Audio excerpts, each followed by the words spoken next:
abad ke-20 dimulai dari zaman purba, zaman Yunani hingga zaman pertengahan dengan penemuan besar pada masanya yang bisa kita gunakan juga pada masa saat ini. Mulai dari penemuan pengetahuan dalam tanah, penemuan beberapa teknologi yang masih dipakai hingga masa saat ini. Perkembangan iptek sebelum ada zaman permukaan dengan pengetahuan tentang bercocok tanam oleh para ilmuwan pada tahun 1915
Perkembangan iptek di Indonesia setelah abad ke-20.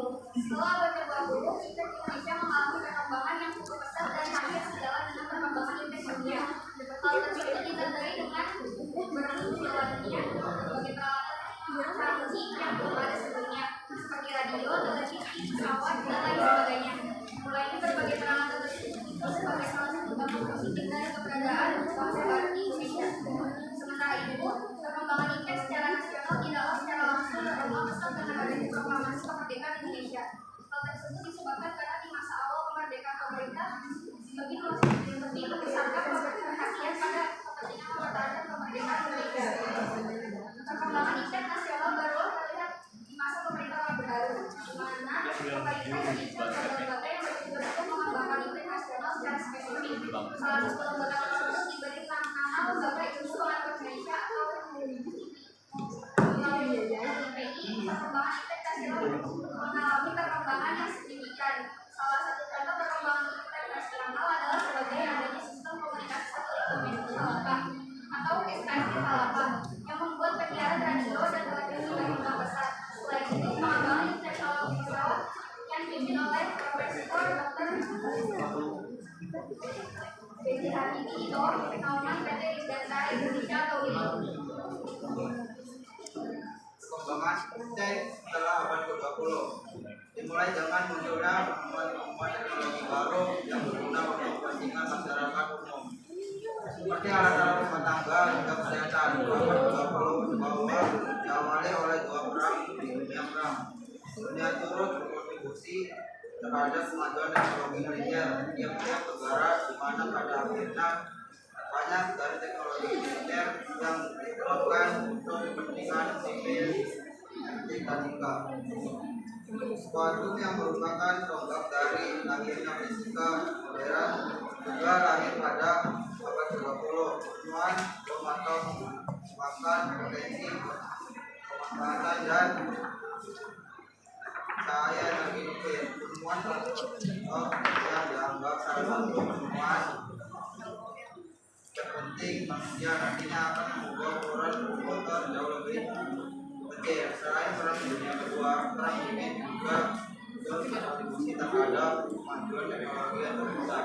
Pada masa ini manusia pertama kali dapat dalam bulan.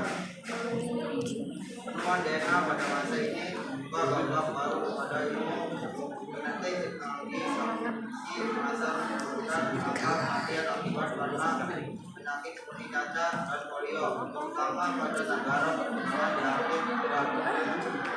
Internet mulai digunakan untuk kepentingan sipil dan komersial. Arus informasi pun juga berlaku sangat cepat setelah perkembangan yang mulai. Temuan juga merupakan masa dimulainya inovasi terhadap inovasi juga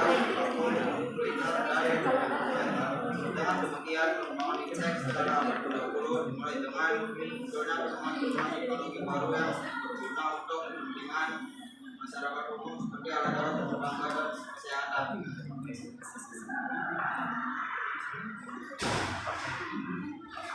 Sebelum abad ke-20, perkembangan iptek di Indonesia jelas seperti dimasuki. Pada masa tersebut, perkembangan iptek lebih ditentukan untuk proses produksi dan transportasi, seperti pertanian, arsitektur, dan tekstil. Iptek sendiri mengalami perkembangan yang semakin besar terjadi setelah masuknya bangsa Barat di Indonesia. Perkembangan iptek tersebut terjadi di berbagai sektor, tapi lebih diutamakan pada sektor-sektor yang perkembangan ekonomi Barat. Beberapa contoh perkembangan iptek di Indonesia sebelum abad ke-20. Perkembangan kedatangan bangsa Barat. Sistem irigasi di sawah seperti subak di Bali, alat tenun tradisional, perahu divisi dalam dunia pelayaran, kereta kuda. Setelah kedatangan bangsa Barat, munculnya alat transportasi baru seperti sepeda, mobil, tren, kereta api, dan lain sebagainya. Bangunnya jalur transportasi seperti jalan raya pos, seperti pengolahan berat, kain, pengolahan kertas, dan lain sebagainya. Munculnya alat komunikasi seperti telegram. Perkembangan iptek di Indonesia telah melalui waktu yang sangat panjang. Berdasarkan waktunya, perkembangan iptek di Indonesia dapat dibagi menjadi dua masa, yakni sebelum abad ke-20 dan setelah abad ke-20. Sebelum abad ke-20, perkembangan iptek tidaklah terjadi secara cepat, bahkan di masa tersebut iptek masih terbilang sederhana, karena penggunaan alat dan teknologinya pun masih sederhana. Salah satu contohnya adalah sistem irigasi subak di Bali, sistem pembuatan bangunan, dan alat tenun tradisional. Penggunaan peralatan dan teknologi maju barulah terjadi setelah bangsa Barat masuk ke Indonesia. Pada dasarnya, iptek tersebut diterapkan untuk kepentingan dari bangsa Barat itu sendiri di Indonesia. Contoh iptek yang dibawa oleh bangsa Barat tersebut adalah peralatan industri, kereta api, rem, sistem kanal, dan peralatan komunikasi telegram. Berikut ini perkembangan iptek di dunia setelah abad ke-20, yakni abad ke-21. Bidang eksplorasi analisa. 1. Pendaratan robot eksplorasi di Mars. 2. Penemuan air di bulan. 3. Penemuan air di planet Mars. 4. Pendaratan pertama pesawat analisa di komet. 5. Penemuan 7 planet layak huni di luar tata surya. Di bidang medis, 1. Pembentukan DNA buatan. 2. Penyelesaian varian genom manusia. 3. Pengembangan vaksin tanpa sentrik. Bidang fisika, 1. Penemuan partikel hingga boson. 2. Penentuan ukur alam semesta menjadi 3. Pemandangan surya tahun. 3. Terdeteksinya gelombang gravitasi sesuai teori relativitas umum Einstein. Bidang teknologi informasi, 1. Pengembangan teknologi layar sentuh. 2. Jaringan tinggi dan 4G. 3. Pengaplikasian internet. Ada yang bertanya?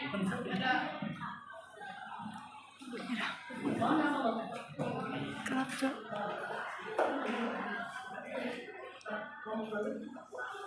Perkenalkan, nama saya Sakatona dari kelompok 7. Mengapa perkembangan iptek? Silakan. Saya Mika dari kelompok 4 ingin bertanya, apa sih yang menyebabkan iptek belum maju pada sebelum abad 20 di Indonesia? Pemikiran saya dari kelompok 3. Nah, apa sih nilai-nilai yang dapat kita ambil dari perkembangan iptek setelah abad 20? Banyaknya kemajuan setelah abad 20, masalah apa yang dihadapi Indonesia dalam menghadapi perkembangan iptek? Saya akan menjawab pertanyaan Rizka dari kelompok 5. Mengapa perkembangan Iptek sangat penting dalam sejarah peradaban manusia karena dapat mempermudah komunikasi, waktu yang digunakan lebih efisien, mempermudah pekerjaan manusia, dan dapat membantu manusia dalam meningkatkan dan memanfaatkan sumber energi baru yang berguna untuk kelangsungan hidup manusia. Mungkin ada yang kelompok lain yang menambahkan atau seperti apa, silakan. Atau sudah cukup? Cukup? Ya, silakan. Dari kelompok mana lagi menjawab? Ya, bahwa kenapa Iptek itu penting, intinya adalah untuk memudahkan komunitas manusia ya, karena dulu kita tidak memiliki teknologi yang yang mumpuni pada awal abad ke-20, sehingga untuk komunikasi antar daerah itu sulit sekali ya, apalagi transportasi dan akomodasi pada saat itu pun belum seperti saat ini ya, sehingga memang dengan adanya ilmu pengetahuan teknologi yang berkembang sampai saat ini itu sangat-sangat membutuhkan, sangat-sangat dibutuhkan bagi kita sebagai manusia ya, yang selalu berhubungan dengan Iptek, pengetahuan dan teknologi. Itu jawaban dari kelompok 3. Silakan mungkin dari kelompok lain mau dijawab. Sudah, silakan dari kelompok mana? Saya ingin menjawab untuk pertanyaan Kak. Apa yang menyebabkan Iptek bermaju sebelum abad ke-20? Jawabannya karena sebelum abad ke-20 Iptek masih dipengaruhi oleh kolonial Belanda. Mungkin ada yang mau menambahkan? Ada pendapat lain mungkin atau karena saat itu belum ada SDM yang mumpuni gitu ya, background masyarakat Indonesia pun masih primitif ya. Primitif adalah yang bersekolah itu hanya mereka yang memiliki darah biru ya, itu kan bisa opini kalian bisa ditambahkan, mungkin bisa ditambahkan kelompok lain. Tidak hanya kolonial Belanda saja ya, backgroundnya yaitu seperti apa sih pada zaman kolonial Belanda, gitu. Bisa jadi ya seperti tadi yang saya jelaskan. Silakan mau menambahkan atau berkomentar, silakan kelompok lain sambil menunggu kelompok 3 menjawab kelompok terakhir gitu ya. Ada penambahan? Jadi yang jelas tidak hanya pada zaman kolonial saja ya, saya tambahkan seperti yang tadi saya katakan, kita Indonesia sebelum abad ke-20 itu memang masih belum seperti saat ini, karena semua itu adalah sebuah proses ya, karena kita tahu kita dijajah lama sekali, 3,5 abad ya kita dijajah, sehingga karakter masyarakat kita mengikuti seperti apa yang dimaui oleh sekutu yang ada di Indonesia. Salah satunya adalah yang sekolah itu hanya laki-laki saja, dan itu pun harus berdarah biru. Jadi masyarakat seperti kita yang tidak memiliki background dari kerajaan itu tidak akan bisa sekolah tinggi ya, sehingga ini yang menjadi penghambat kurangnya ilmu pengetahuan dan teknologi pada masa. Sudah kelompok 3 ada lagi yang menjawab? Kelompok berapa? Pertanyaan dari kelompok 2 ya? 1.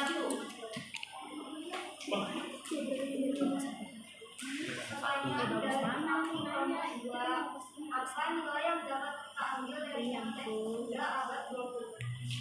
Pertanyaan dari kelompok 2, apa nilai yang dapat kita ambil dari Iptek hingga abad 20? Yang dapat diambil yaitu kehidupan menjadi lebih maju, karena dibandingkan dengan masa ini, masa modern kemudian telah sangat berbeda jauh dari segi berpakaian, bagaimana caranya untuk pasangan, tentang bagaimana orang berkomunikasi, bagaimana juga pengobatan dilakukan, bagaimana perkembangan bagaimana seseorang juga